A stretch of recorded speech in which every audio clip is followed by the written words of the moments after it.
Can you give some more examples of topics you chose and then how you chose a hook and how you title it and all that? Like, can you give some examples of stuff you've done? So there's actually a perfect one, and it goes off of what you just said on redoing the same video twice, because you're like, man, I could have done that one better. So I had, Yeah. and it happened 2 different times, which is funny.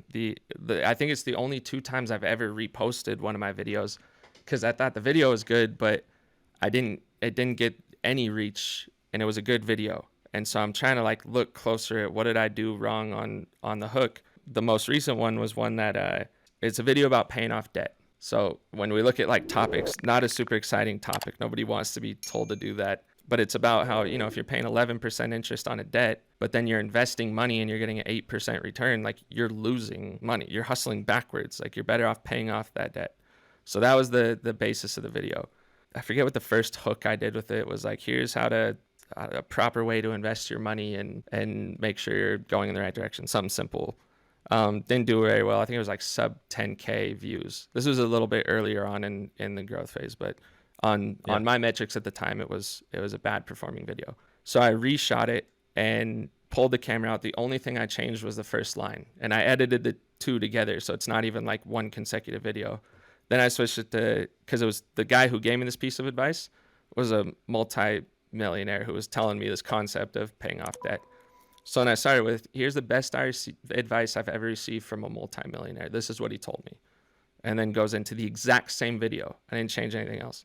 And that one went to like 700,000 views. And that was the only difference, was that first line.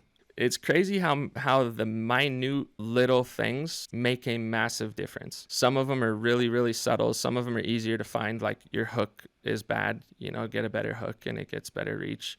The other one, and this was really early on when we were, this is kind of at the start of Reels being a thing. With Reels, you're reaching new people who don't know your face. So when we used to do Instagram videos, it was people who knew you. They already followed you. So you kind of already had that authority and they were going to listen to your first line no matter what. With Reels, you're reaching people that have no idea who you are, and you got to give them a reason to listen within the first second. With one of the really early Reels I made was me on a notepad showing how much money you need to buy a $400,000 house. I had this intro because I'm a video guy, right? Like that was my background. So then I had some fancy intro rolling, some good music, and then approach, and then I start the video. It got like 5,000 views. At the time, that wasn't bad because this was right when Reels was kind of starting. And then I was sitting there, like had it up again the other day, or like weeks later, and I'm like, man, I feel like I could cut out all the fluff in the start. Like I got this 4-second intro with graphics, going into it. So then I re-edited it just because now we're new to Reels. I'm like, I'm going to cut it and just go straight into the meat right out of the gate. Here's how much money you need to buy a $400,000 house. First one got 5,000. Next one got 2.1 million views just by changing the intro. Same exact video. You've now reached 107,000 followers on Instagram. Your stuff's just blowing up. What would you tell people who they're already creating content, but they're still in that growth mode? They're trying to get it to catch on. I consider myself in that boat. Yeah. What advice do you have for people like us? I think it goes back to what you had said earlier, which is just continue to make stuff for the people watching it.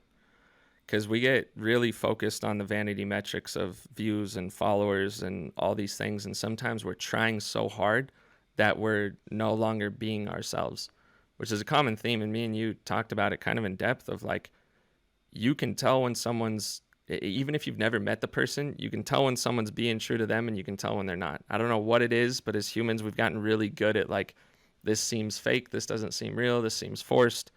So a lot of people are forcing videos out to look like yours, to look like mine, to look like Neil's, when they're completely different and they need to do their own thing. And so I think like I had a pretty good hand on that. Like I've always tried to be the type of person to be like, I don't care about followers, I don't care about any of that. I just like making cool videos that people watch. And I think because of that, like my focus has always tried to be on make videos that people watch, and then the rest took care of itself. So I think that would be the one piece of advice for people that are trying to build that audience and build that reach, is just relax, be comfortable, and just if you focus on making good content that people are going to watch, the rest will come.